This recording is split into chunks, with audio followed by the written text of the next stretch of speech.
एक से गिनती लिखना शुरू करेंगे। पहले एक लिखेंगे, एक के बाद दो आता है ना, दो नहीं लिखेंगे, फिर क्या लिखेंगे, तीन, फिर चार नहीं लिखेंगे, पांच लिखेंगे, फिर छह नहीं लिखेंगे, सात लिखेंगे, फिर नौ लिखेंगे, फिर 11 लिखेंगे, फिर 13, 15, 17, फिर लास्ट में क्या आया, 19।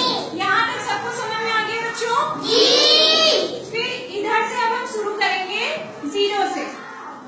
यहाँ से सीधी गिनती हम लोग लिख देंगे, 0, 1, 2, 3, 4, 5, 6, 7, 8, 9। Very good. हम लोग किए क्या है इसमें, पहले इधर के हिस्से में एक से गिनती शुरू किए हैं और एक एक नंबर छोड़ के लिखना शुरू कर दिए, ठीक है? और फिर यहाँ पे 19 जब आ गया है तो नीचे से शुरू किए हैं हम लोग। 0 उल्टी लिखी ना, 0, 1, 2, 3, 4, 5, 6, 7, 8, 9। ठीक है? या तो आप इधर से सीधे लिखिए या तो यहीं से 9, 8, 7, 6, 5 ऐसे लिखिए, ठीक है? जिनको उल्टी गिनती आती है।